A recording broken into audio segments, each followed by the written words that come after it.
All right, folks, this is a new type of video. As you saw by the title, we're going to be covering how to actually start your coding project, right? We've all been there as beginners. We thought of a coding project idea, and then we're like, oh, dude, I really like it. Like, it's going to do this, it's going to do that. And then right when it's time to get started, you open up VS Code, you see a blank canvas, and you're like, all right, where do I even start, right? We've all been there. Jose's been there. I've been there. Yeah. You're someone right next to you, if you're watching this video right next to someone at the computer lab, has been there. It's okay. This video is aimed to give you some of our advices of how to overcome that and to visually show you an example on VS Code on how we would basically tackle that today. So to start off, the main idea is trying to be perfect. I know I try to be perfect when it comes to coding, or I used to think like that, right? As an engineer, not everything's going to be perfect, right? So that mental shift and mentality is something that's really important, that as beginners you're going to start to understand, is that there's going to be a lot of failure, right? And you should embrace failure, because when there's failure, you're going to know where to fix things, right? You're going to know how to do things differently the next time, right? That's kind of like the most simplest way I can explain it on the mindset. It's just like embrace failure, and it's okay if you don't even know where to start. And this is how we would advise you to basically go. So basically, ignore all the perfect, like trying to be perfect and trying to make everything look nice and pretty. That's okay. So I'm gonna go into our VS Code right now, and we're gonna see just a little example. So right here is just a basic sample project. Stuff might not even make sense. Might not even be proper, right? That's okay. Okay. The main thing is think of your idea and think of like the dumbest or like the simplest way you could think of your project or like the function of it. So if you're building a web page, this right here, this example is basically a web page. The dumbest version of it is, okay, you're gonna have an index HTML file, right? Hopefully most folks that are watching this understand that you need an HTML file to display stuff on a web page. And the content in here doesn't really matter, but it's very simple. I mean, you have this simple web demo, h1 tag, you have a button, right? And then you have a script tag that links to some backend, some logic, right, on how you want your web page to go. So that's kind of like a good example of if you're imagining like a big web page, like, oh, I'm gonna have like a shopping cart web page or e-commerce web page. Like, don't worry too much about your visuals just yet. Just get something simple. Like, you don't even need a button. You don't even need anything. Just get something written in the front. You can literally just say like hello world. I could say sample web demo. You don't care about your visuals just yet. Like that's not important right now. What's important is the functionality ultimately at the end of the day. Like, does it work, right? If you click something, is it gonna do something that you need it to do, right? Jose, do you have anything to say about that? No, yeah, for sure. I think when it comes to visuals, when it comes to all that, you can do that later on, right? Just making the app runnable and something that you can actually work with and have something to show. That's the first step. The rest will come in as you progress a little bit more, right? Me personally, when I do a project, I'll get the basic core functionality. And maybe my UI is horrible. Maybe it's just a text box, maybe it's just a button, simple thing, but it got functionality. When I click submit on that button, something is happening in the backend, right? So yeah, having something runnable, having something that you can show, it's a lot better than making it pretty, right? That's the first stage, right? Later on, once you have the core functionality, you're happy with how your app works, you can go back and you say, all right, time to make it a little bit more pretty, add a little more color, pictures, maybe refactor your code a little bit. That way it's not just spaghetti code. Yeah, that's amazing, but that will come with time, right? I think when it's your first project, it's just getting started, getting in there. And like Carlos said, you don't have to be perfect before. You don't have to get a whole system architecture, everything planned out, right? Of course, have a little layout of what you want your app to be, but it doesn't have to be this super major, perfect to the T security odd stuff. No, it just have to Exactly. be simple, straight to the point, and once you have the first step, right, now you can look at the different branches that your app needs to make your vision come to life. Yeah. Yeah, And especially if you're a beginner, right? Like those things are just like security features or all that stuff. Like that's stuff that's good to think about. But if you don't even know like where to start with that, don't worry yeah, about it just yet. Like if you don't know even how to set up a web page, basic like web page, don't even worry about that, right? It's good. It's always good to think about that. I'm not saying that, oh, don't think about like security and stuff or those future things, but the whole point of this is to actually get you started to code your project, yes, right? yeah, Another big thing and a big headache that I would um, succumb by, I believe that's the right word, is uh-huh, like how to set up the folder structure, right? Um, you could look online for examples of how to set up the structure. It ultimately doesn't matter just yet if you're just trying to get something bare bones. But obviously, if you scale your web page and organization is really important, right? So, but what I tended to do was worry about the scaffolding of my project repo more than the actual coding aspect. So I would be thinking, okay, I need to have a front end folder, and then the front end folder is going to need to have this. It's going to need to have this. It's going to have the source page. It's going to have the components page. It's going to have this, that. That's good and all, but I found myself as a beginner, mind you, as a beginner, when I didn't really know what all that meant. I found myself spending 30 minutes, an hour, really thinking like how I'm gonna scaffold this project, right? You don't need to do all yeah, that. Don't worry about all that. Just put in whatever your folder, whatever your project's called, put it there. Create a folder where you're gonna have your front end and your back end and your styling, right? In this context, it's a web page, so that's why you're gonna have your HTML, JavaScript, and then styling page, right? Um, yeah, this JSON stuff doesn't matter. Uh, Maybe it does actually, but doesn't matter just yet to like really understand what it means. I don't think you need to set this up or anything just yet. But that's about it. Going to our next topic is just getting a basic like functionality working, like Jose was saying, right? You got the visual, right? You got the simple visual. It's nothing crazy. You got the style. You don't even need to do the style. Don't even worry about style, right? You got the JavaScript, right? That kind of like sets things up on the front end side. But now is like the functionality. What kind of endpoints or API setup do you want, right? If I click a button in the front end that says greet, what is the backend going to be doing, right? Where is it going to be sending? So, for example, if you're going to be doing a shopping cart web page, you're going to need some of these endpoints for the backend that are going to do the function you need it to do. So it could be slash API add to cart or something like that.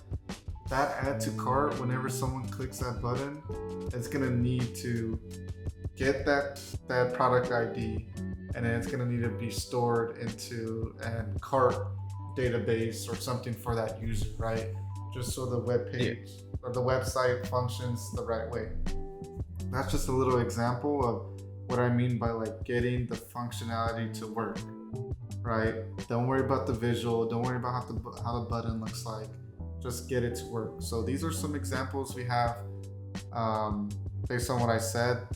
Like you're gonna set up all the basic things you need to actually send an endpoint over to the backend server, and then you're gonna actually create the ways to do it. So obviously this is going to be a port that's being created, and it's going to be listening to anything that the front end sends to the back end. So if it gets a tag that is API/greet, it's going to do this hello name, or it's going to say world, right? Very basic, right? But imagine your project. So what I would like you to do is just think about your project right now. Like, what are you gonna do, and what are the functions? Like, write down what are the functions going to be in the back end, and just do a couple of them. Don't worry about everything. There's something called feature creep that's very important when it comes to thinking of ideas. It's like you not starting your project because you're thinking of so many features to do and you don't even know where to start. And it's even more advanced when you're actually developing your web page or your service or your product that you want, and you're creating more features on the fly. Like, you're thinking, you do the add to cart button, you do the create the product list for your e-commerce web page, but then you're thinking like, oh, what if I have a recommendation page or a recommendation system? That's good, right? Like, that's good to be thinking, but that's adding these new features, and there's gonna be more errors and more problems and more debugging. Is ultimately getting you to not have a complete project at all. So that's another thing, is like, the first thing is starting your project. The next thing is how to actually end your project. So that might be actually another video, but that's just some little advice. It's like, don't worry too much about other features. Just get your main core concept of your project. And as a beginner, they should be very simple. Unless you're cracked or something and you're thinking of creating a revolutionary app, that's fine, do that. But I assume if you're watching this video, it means maybe you need a little bit guidance of how to actually start your project. So whether it's a to-do list, a calculator app, an e-commerce website, anything, right? Just think of what kind of features you want in the back end, and then just get that set up, right? Don't worry about the front end. Don't even connect it to the front end. Just get it to work on the console, right? There's a console right here that you get to see, like, you get to see what things come out, right? If you put console.print hello world, right, it's gonna say hello world. So those are just a little bit of examples of how to actually start your project. And then lastly, there is some little bit of things that you might be thinking of, and I think we kind of mentioned, is like, people might not want to start because they feel like they don't know enough. I was gonna mention that. They feel like, oh, I don't even know where to start. Yeah. Because I don't even know the concepts. I don't even know how to set up this whole backend thing, right? And that's a very common issue. I've had it. Maybe Jose's had it. Yeah, I've had it. This happens a lot. This happens a lot. Like, you don't really know where to start or what things do and how they work. But that's where you have to go and do some due diligence yourself and just search up basic coding examples. I mean, there's also AI that could explain things to you very well. It's like, how can I set up a basic backend server that takes API endpoints, right? Just say that to the AI. It's going to teach you, right? And that's okay if you don't really know what it means, but it's on you to break it down and to understand how it works, especially as a beginner. I know I mentioned AI right now, and it's a good tool, but if you're a beginner and you abuse it, ultimately you're not going to really know what everything means at the end of the day, right? If you do another project, you're going to not remember, like, you're going to see something like this, and you're really not going to really know how it works. Or let's say you're paired up with a person for class and they already had something written up, right? If they don't have any comments or anything on their code, you're really not going to know what it means by yourself, because you used AI your whole collegiate career, and it's just not going to make sense. So there is definitely a balance with AI. It's definitely useful, but as a beginner and when you're willing to learn, use it as a way to condense information really fast for you and explain it really good for you. Not give you the answers. Use it as an educator, as a tutor, right? And it'll do it for you. So with that being said, let's go back. Let's see what Jose has to say, actually. Jose, go.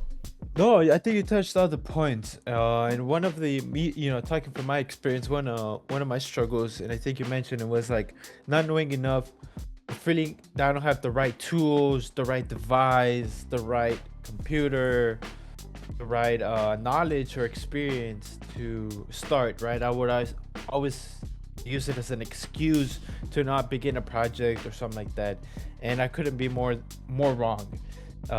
You know, you can start create a small project on any computer or in any language. You know, like Carlos was saying, you can use AI a little bit to jumpstart you on your journey on building this project, right? So for sure, there's a lot of tools out there. Don't be scared. Don't be scared of like learning. Don't be scared of getting in there. And I think one of my problems was like being scared and a little bit laziness, right? Didn't have the motivation to, you know, continue because it was just like as soon as I start, I have all these things to do, right?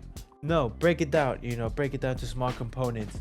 You know, maybe one day set up the project folder and the scaffolding or something like that. Then the second day, create the endpoints. You know, break it down into smaller goals. That way you're motivated each day to keep on going.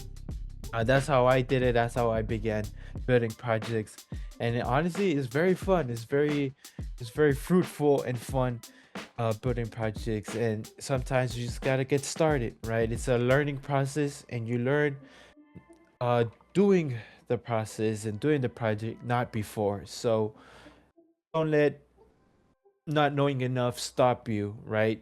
Do the project so you would know enough to create more projects. Yeah, that's all I have to say. For sure, man. Perfect. Yeah, Yeah. I think that's basically it on the video. To reiterate, it's basically a mental thing most of the time.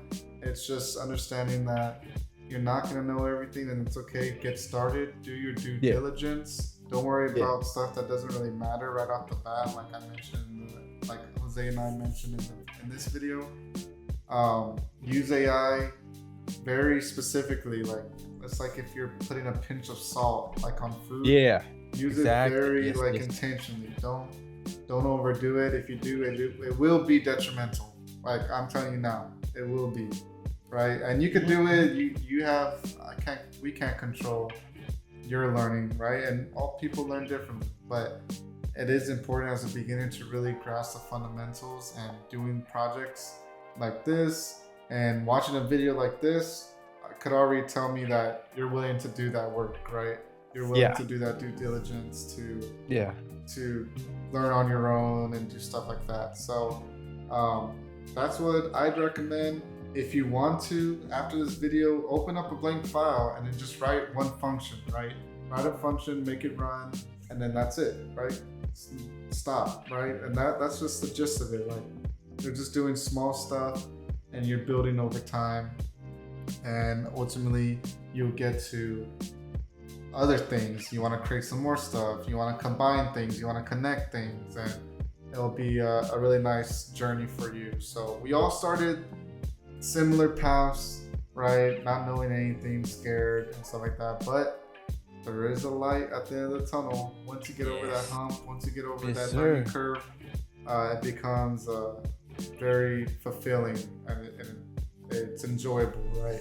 Enjoyable 100%. solving problems. So with 100%. that being said, we appreciate y'all for watching this video. Thank you. Thank you. You're watching and you have some other advice to give to other people, comment below what other advice you would give, or share us your stories or your challenges that you go through. We're curious to know about that. And if you watch to the end, please subscribe. We do videos weekly, so you get to see new stuff with me and Jose. And Yes, sir. that's about it. So we appreciate y'all for watching, and that's all we got. Yes. Bye bye. All right, Take bye. care.